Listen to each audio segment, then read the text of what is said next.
G'day. 2019. It's my first day out in the new year. And I've come to a new spot. Now, I'm going to try something different this year. I'm not actually going to give the locations where I'm going. And the reason behind that is the last couple of times I've gone to these spots and I've actually give the locations, I've returned only to find the areas trashed. So this year, I'm not going to give any of the locations away. I'm getting very disheartened with people going into these areas and just taking all this crap in and just leaving it behind. So try something different, see if that makes a difference to the areas. I'm hoping that a lot of these areas that I'm going to go to this year will remain the way that we're going to see them today. No rubbish. All right, so I asked the question on my Facebook page about whether people would like to see how I do gold panning and my techniques. So today I'm going to concentrate on showing you guys how I gold pan. Now, there's thousands, literally thousands of videos out there on how to gold pans, but I'm going to put my spin on it today. Plenty of people have asked me about my technique, so today I'll concentrate on showing you what I do and why I believe it's a good way of doing it. All right, well, I'll just spin you around, show you the section of creek I'm about to walk onto, and then we'll go down and we'll start finding a few spots to dig and we'll start washing a few pans.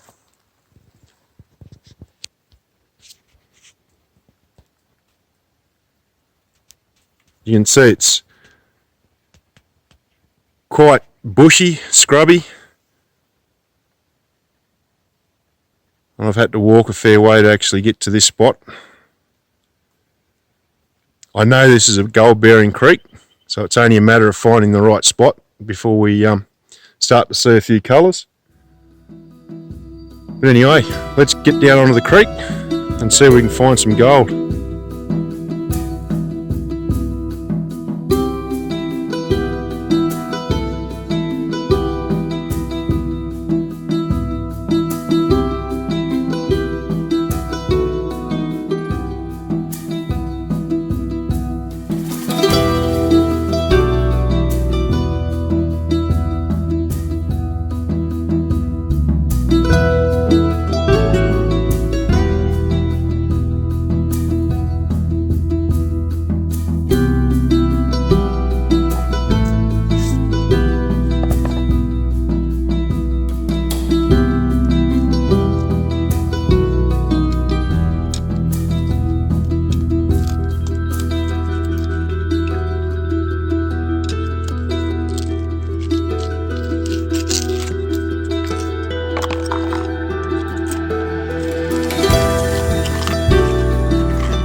So, you just seen I just took a few rocks out of the top there, and I've just taken a bit off the top and just chucked it in the pan and just quickly washed it to have a look at what's there. I'm going to show you what come out in the first pan just off the top. Now, anybody that feels they've got a reason to complain about me not sharing this location, thank those that have been going to the areas and leaving rubbish behind. I'd love to share this spot with you because I say, when I show you the gold that's in this pan, which has just come off the top, a lot of you are really going to want to be out here and enjoy this spot. But I'm sorry, but that's just the way it's going to be from now on. Anyway, let's get away from that. I'll show you what come up in the first pan.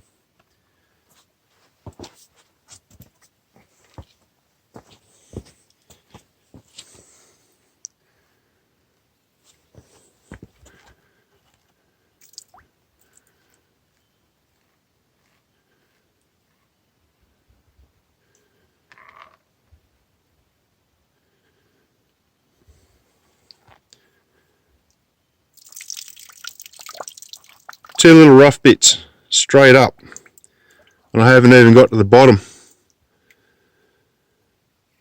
And so that's the first spot I picked to dig, and it's in a high flow area.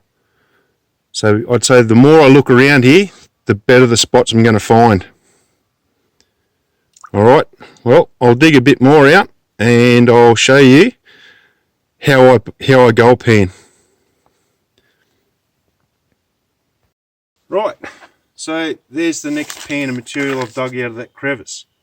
We've got a variety of stone, like large stone in there, and you've just got your fines right down to real fine loamy stuff. Now, gold pans are the most widely used method of recreational prospectors for recovering gold. Now, it sounds silly, but there's a lot of people out there that have the wrong idea about how gold pans work. Gold, by nature, will always travel to the lowest point. So what you want to do with your gold pan is you want to make the gold travel to the lowest point in your gold pan. So when you're looking at your pan and you're holding it flat like this, your lowest point's the bottom. When you've got it in the water and you're holding it like that, the lowest point is this leading edge at the bottom. Movement. You want to get a lot of movement of the material in there to get that gold to drop to the bottom. So just fully submerge your pan in the water.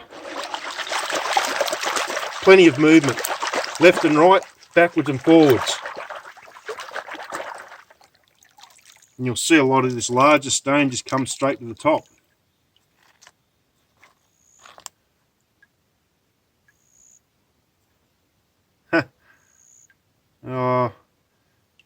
I don't know what that is. I might just put that off to the side. It actually looks like there's a bit of gold in that rock.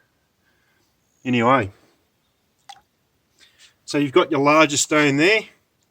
With your quartz, just have a quick look over it. You never know, you might actually find a bit of gold sticking out of these bits of quartz. But I say, all your large stone will come to the top and your smaller stuff will drop to the bottom. Don't waste your time with the large stone too much. Say, have a quick look at your quartz. If there's not much in it or nothing in it, get rid of it. Your larger stone, you can just push that out with your hand.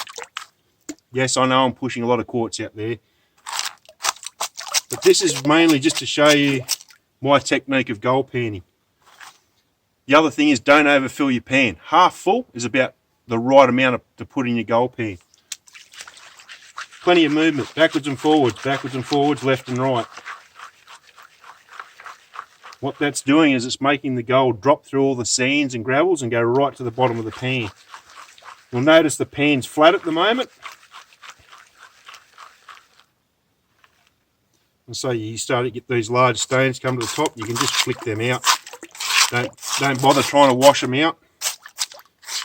And so once you've concentrated that down, a lot of the stuff that's on the top you can just scrape off with your hand. So once you start getting down to where you've just got light sands and gravels there, you want to start tilting your pan so the back edge is up and the front edge is down. Same thing. Left and right, backwards and forwards. You'll see a lot of people swirl. That has a downside. What that will actually do is it will bring the gold from that bottom point, which you want all your gold to go to, is that lowest point at the front. If you swirl your pan, it will bring the gold up to the top. The only reason that becomes an issue is when you put your pan in the water and do that, anything that's there will wash down over the top. So I say, backwards and forwards, left and right. Backwards and forwards, left and right. And you can start to wash. Once you've got the stuff from there, don't wash the material back up. Don't wash the water up to there. Just concentrate on what's been washed to the front of the pan. And just slowly work that out. Now you'll see I'm doing a left and right motion. I can see bits of gold there already. There's a reason, or the reason behind that left and right motion If when you're panning, you just go backwards and forwards like that, and I can see the gold starting to travel, there's no riffles there for the gold to drop into. But if you're doing a left and right motion as you're panning that out, all your sands, you can see it, all the gravels, or you might be able to see the gravels and sands, they're all moving left and right. Anything that's heavy that's traveling across the top, over moving sand and gravel, it works its way down. If you're just pushing it like that, anything that's traveling on top doesn't really get much chance to drop down through the sand and gravel.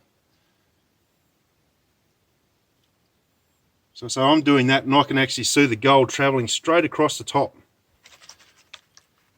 So when you start to see that gold and it's starting to show up, you want to shake everything back down to the bottom, because I say you need to get the gold to that lowest point in the dish, because that's where you're going to be able to keep it and capture it.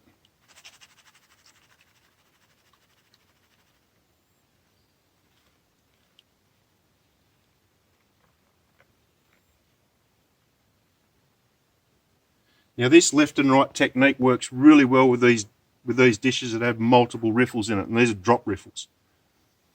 When you've got the old style pans and they only have the lip in it, or the one riffle, you've really got to concentrate and look at your concentrates as you're panning them out. Otherwise, if you don't keep an eye on it, you'll pan the gold straight out over the top. And I say once you've got all your riffles covered, and you've just got a line of sand there, anything that travels from up the back will just travel over the top. It won't drop down through the top of it, or through the sands and gravels. But if you keep the sands and gravel moving, the gold will keep moving and working its way down lower.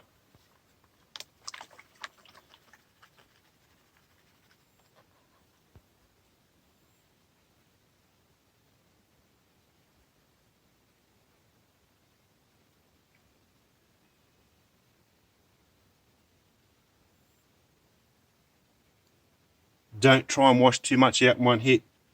When you start to see the gold show up, and so it's just starting to show up here now, don't be in too big of a rush to try and wash all the fines out in one hit.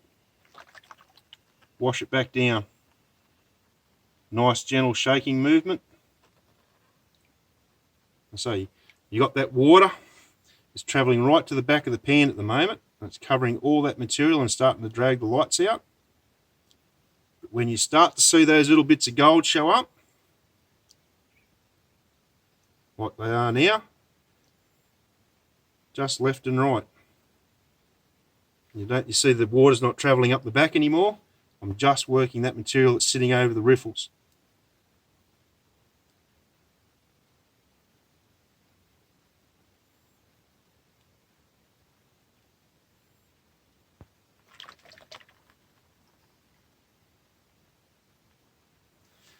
Now the other thing I like to do is I like to pan off the last part out the back.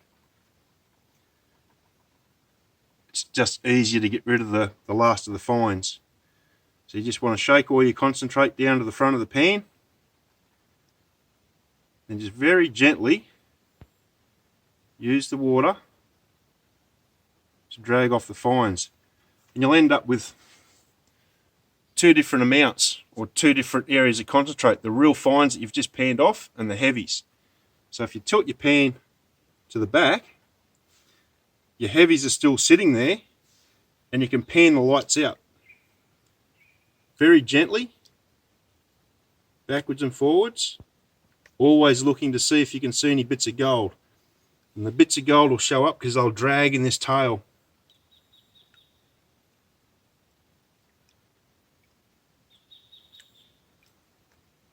And then repeat the process again.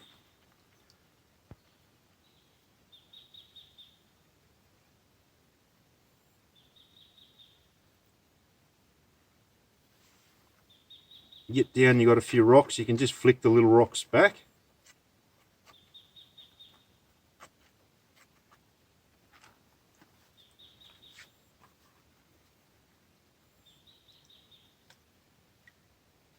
And just pan it out the back.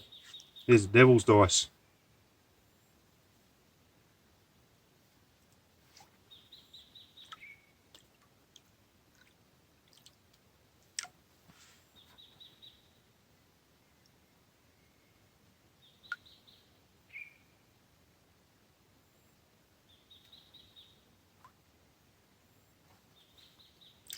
Not as good as the first pan, but there's 3 bits of gold there.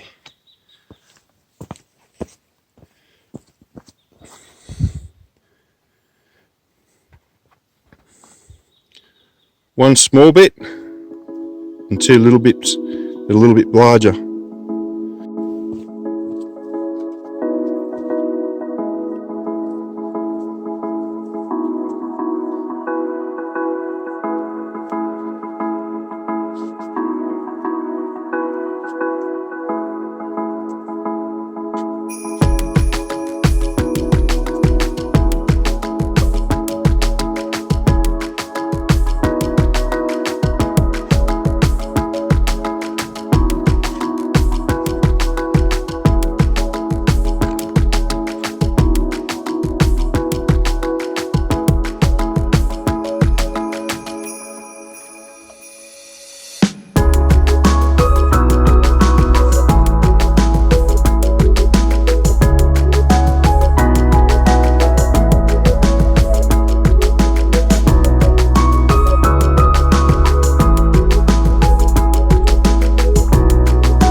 See that very crude but very efficient way of sucking water out of a crevice. Nothing more than a sniffer bottle with a bit of plastic tube jammed on the end of it. You squeeze the bottle and you let it go, suck the water up, and you suck the water back out of the crevice.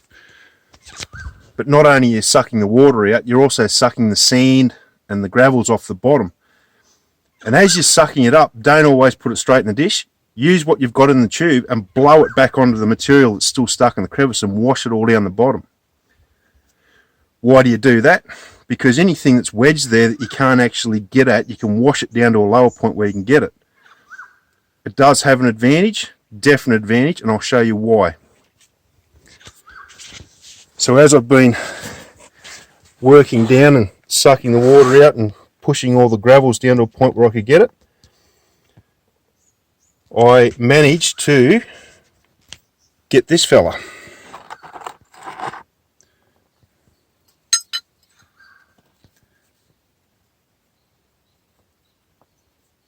So that's not a bad bit of rough gold. I say that's not bad for the first crevice I've worked.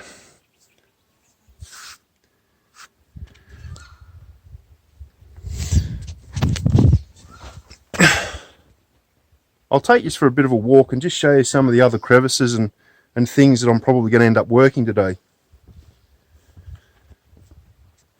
And I say it's a shame because areas like this are accessible to everyone. Having the knowledge and knowing where to find it and how to get here, that's the thing I think I find most disappointing, because that's what I have been sharing and people have been letting me down. And I say the unfortunate thing is there's only a small minority of people that are doing this. It's wrecking it for the greater majority of us. But anyway, I say I find it so disheartening, because I say I like to be able to take you guys to these areas and show you these spots where you can still find nice bits of gold like that.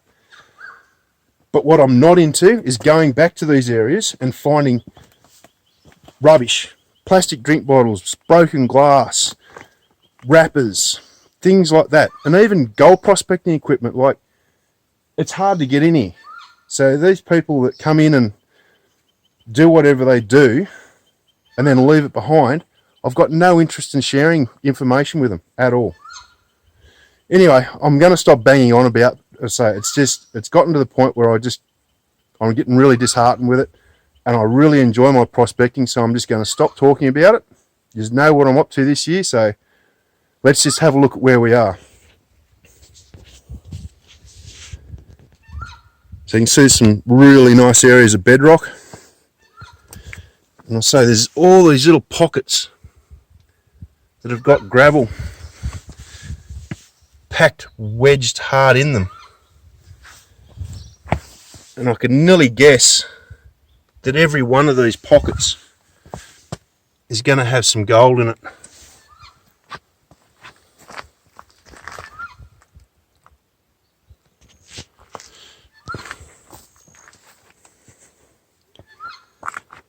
Could spend weeks and months out here just working these crevices. A lot of these obviously will be underwater as we start going into autumn. So I'll take the opportunity while it's here and work these lower ones while there's no water here. I reckon this one here is going to be a perler. It's a low depression in the bedrock, so anything that's travelling down, any of the gold, and that's going to end up travelling through this depression and getting caught in this crevice where all this packed rock is.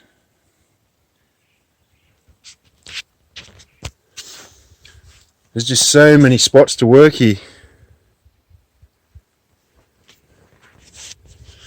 But anyway, I've got one nice picker for the morning. I've only been at it for less than an hour. So everywhere you look here is a good spot. Right there at my foot, look at all the crevices that are just packed with stone. So most of this is all sitting on bedrock. You'd only have to move some of these larger stones that have just been washed down here to get down to these crevices.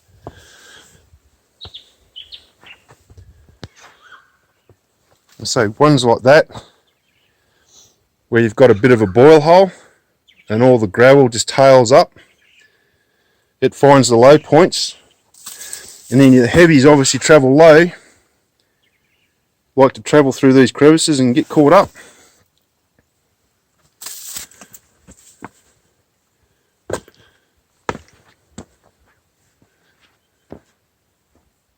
Righty,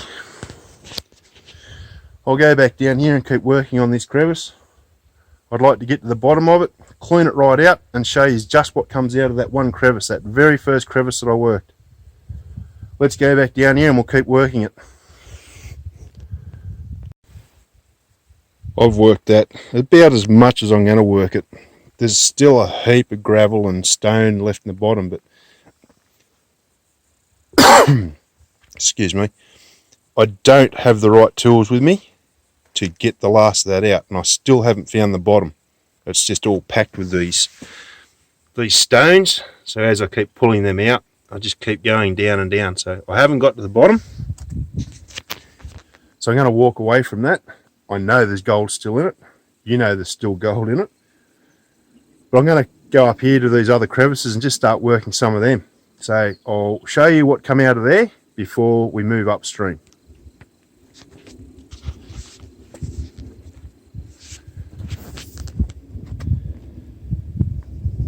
So that's what I managed to get out of that one crevice this morning, which isn't bad. I say that alone, that's enough to actually just say, oh, I've had a good day, I can go home. But we all know that's not going to happen. All right, I'll grab this gear, we'll go upstream a bit further, and we'll try a couple of other crevices and see what we get out of them. Went further down the creek and had a bit of a look There's no water in the creek when you start getting down lower, so finding a spot to actually do some crevice work and pan was just pert near impossible. So I'm going to call it quits. It's way too hot.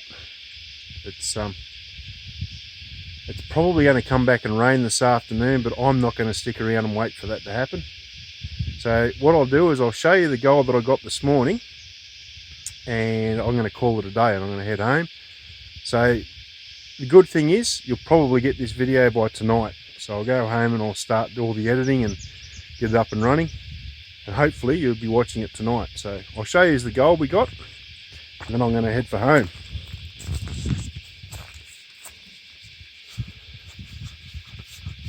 It was a good morning. Oh, just about spilt it all.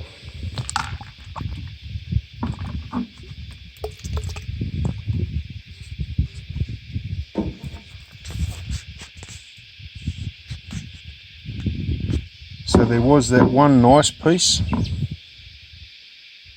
that fell to there.